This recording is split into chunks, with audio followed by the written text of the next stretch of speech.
Welcome back, PD Cuties, to another glorious Patch Tuesday. Yes, I know it's early, but it is that time again. This one's kind of bittersweet for me because season 2 of Severance has just wrapped up, and that kind of makes me sad. But it got me thinking, would I actually sever myself to get out of Patch Tuesday responsibilities? I don't know.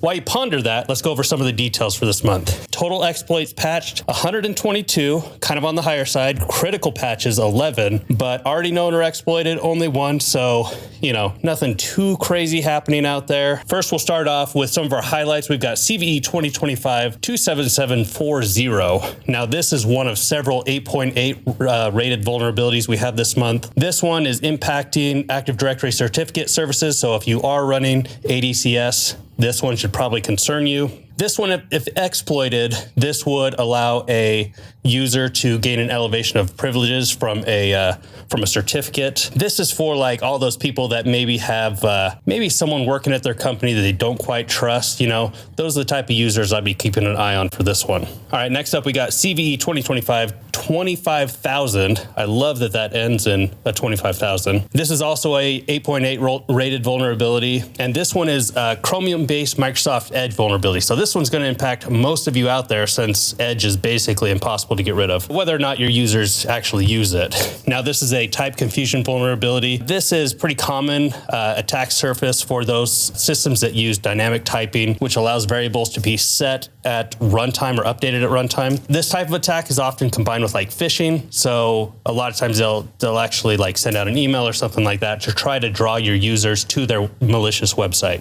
Last up, we got CVE 2025-26670. I think it was last month where I said, hey, we didn't actually have any LDAP vulnerabilities this month, even though we had them for like 8 months straight before that. But they're finally back. Good to see them again. These ones are dangerous because they're an attack vector. They don't require any privileges. They don't require user interaction. The one saving grace is that they're kind of tricky to pull off because you have to win a race condition.